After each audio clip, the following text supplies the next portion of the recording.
نيجي بقى اكلمك على حاجة كانت محيرة الناس كلها يقروها مرة واتنين وتلاتة وبرضه مش هتوضح.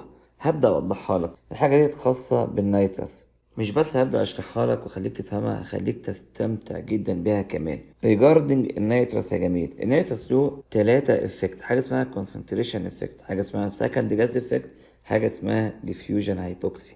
جايبهم لك كلهم في سلايد واحدة، منها تجميع ومنها نخلصهم مرة واحدة. عناويننا definition والتايم والدايركشن اوف موفمنت والدياجرام في الاخر، والحمد لله العالمين على نعمة الاستمتاع بالرسم. في الديفينيشن هتلاقيني حاطط جملة أولية ثابتة ليهم كلهم. بص كده كاتب لك ده الافكت اوف نيترس موفمنت في التلاتة. بص يا جميل معايا في الرسمة دي، هنفترض ان انا دخلت الالفيولاي حالا في الوقت اللي انا بعمل فيه اندكشن نيترس اوكسجين سيفو، فاتح التلاتة دول. هنفترض ان انا مدخل بالموليكيول افتراض جدلي 70 يونت من النيترس، 28 يونت من الاكسجين، 2 يونت من السيفو. التوتال بتاعهم كام؟ 100 موليكيول. فلو بنتكلم بالنسبه يعني بالكونسنتريشن نقول ان النيترس 70% والاكسجين 28% والسيفو 2%. حلو قوي. اول ما دخلنا الفيولاي النيترس قال يا جماعه ما عطلكمش، كانه ما صدق راح البحر ونفسه فيه جدا وما استناش يغير، خد عوامته ضرب مايوه ونزل على البحر على طول. اتحرك بسرعة جدا لأن الديفيوجن بتاعه هاير ذان الأذر جازز، فمن ال70 خدنا 40 في البلد. يعني نقدر نقول إن في 40% من النيترس ساب الالفيولاي ودخل على البلد. حلو قوي. تعالى بقى شوف التغييرات الجديدة بعد الحركة دي. لسه الأكسجين وسيبه زي ما هما تقال ما تحركوش. قول لي تركيز كل جاز دلوقتي جوه الالفيولاي بعد الحركه دي بقى كام؟ هقول لك بسيط. اتبقى كام منك يا عم النيترس؟ هيقول انا اتبقى 30. طب الاكسجين زي ما انا 28 والسيفو لسه 2. التركيز عشان تجيبه روح شوف الفوليوم الموجود بتاع كل واحد من دول واقسمه على التوتال. هو التوتال بقى كام دلوقتي؟ 30 نيترس و30 اكسجين وسيفو، يعني التوتال بقى 60 مش 100 زي ما انا كنت داخل. ايوه طبعا. فما تيجي تحسبها ال 30 من ال 60 بتاع النيترس يعمل لك تركيز للنيترس 50%، والاكسجين كونسنتريشن يبقى تركيزه الجديد 28 على 60 46 و6%، والسيفو تركيزه الجديد يبقى 3.4%. ده النيو لانج الفيوليشن. طب ليه انت رسمها في الحته الحمراء يا دكتور؟ ما كانش في مكان بس في الحته الزرقاء، بس انا كاتب لك لانج عشان ما تتلخبطش اهو. عارف ايه اللي حصل دلوقتي بعد الموفمنت دي بتاع النيترس؟ التركيز بتاعه المفترض كان يبقى 30%، الا ان انا لقيته 50%. حصل له كونسنتريشن. ايوه ده اللي انا بقول عليه النيترس كونسنتريشن زاد، ده الكونسنتريشن افكت. طب ايه اللي حصل في السكند جاز؟ برضه الكونسنتريشن بتاعه زاد، اللي هو كان داخل معاه اكسجين وسيبه، فسموه سكند جاز افكت.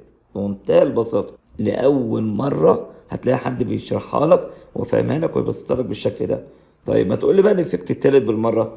ده مع الاندكشن. نيجي بقى في الريكفري نقوم نقفل النيترس للعيان ولسه مشغلين اكسجين زي ما احنا. طيب بدا النيترس كونسنتريشن في الالفيولاي يقل، في حين ان الكونسنتريشن بتاعه في البلاد اكتر واكتر.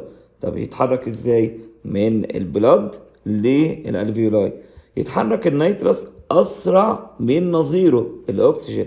انت عندك برضو اكسجين موجود جوه البلاد عشان عنده نفس الخاصيه هاي ديفيوجن ريت. لما يدخل النيترس ويلاقي في الالفيولاي شويه اكسجين موجودين يعمل لهم دايلوشن. دايلوشن يعني لو افترضنا ان انت كنت لسه فاتح اكسجين كونسنتريشن على 28%، رقم للتقريب وتوصيل الفكره، مع دخول النيترس عليه هيعمل له دايلوشن وينزله الى 20%. ايه ده؟ يعني العيان يعتبر بياخد اكسجين كونسنتريشن اقل، وبالتالي اكسجين بارشال بريشر اقل. دي ممكن نسميها هيبوكسيا. ايوه حضرتك. سببها ايه؟ الديفيوجن اوف نيترس ات الريكفري. ما انت لازم تحدد المرحله الزمنيه، عشان كده احنا بنراعي الدقه في كل حاجه. الحل بتاع القصه دي عشان ما تحصلش قبل نهايه العمليه بشويه 5 دقائق 10 دقائق اقفل نيترس وادي اكسجين 100% اف اي يو 2 100%. النيترس يطلع يلاقي شويه اكسجين يعمل دايلوشن مش مشكله، ما انت بتديه بتركيز كتير لغايه ما نقوش اوت كل النيترس ويتبقى لك في اخر العمليه لما العيان يجي يصحى اكسجين 100% في الالفيولاي بتاع العيان. حلو جدا. تعال نرجع تاني للعناوين بتاعتنا عشان تلاقي الكلام اللي احنا قلناه بقى سهل جدا. الديفينيشن افكت اوف نيترس موفمنت على النيترس كونسنتريشن نفسه اسمه كونسنتريشن افكت، وده يحصل اثناء الاندكشن. اما الافكت اوف نيترس موفمنت على السكن الجذري اللي معاه مع الاندكشن ده اسمه سكن جذري افكت. اتجاه الحركه النيترس يتحرك فروم تو، مفيش اروع من كده نظام لانج لبلاد، ما ده اللي بيحصل مع الاندكشن في اللحظه الاولى. اللقطه دي هو بيتكلم على لقطه، خلي بالك الكلام ده بعد ما يحصل اكليبرم وبقيه الغازات تدخل على البلاد خلاص الموضوع ده انتهى، ما تحسبش ان طول العمليه نخلينا كده. اما في الديفيوجن هايبوكسيا النيترس يتحرك اثر مش على الاثر جازس او على نفسه، انت كنت دقيق على الاكسجين كونسنتريشن انه نقصه. الكلام ده بيحصل مع الريكفري، وحركه النيترس المره دي كانت من البلاد لللنج. اهو كلام رائع، وهذا من فضل ربي.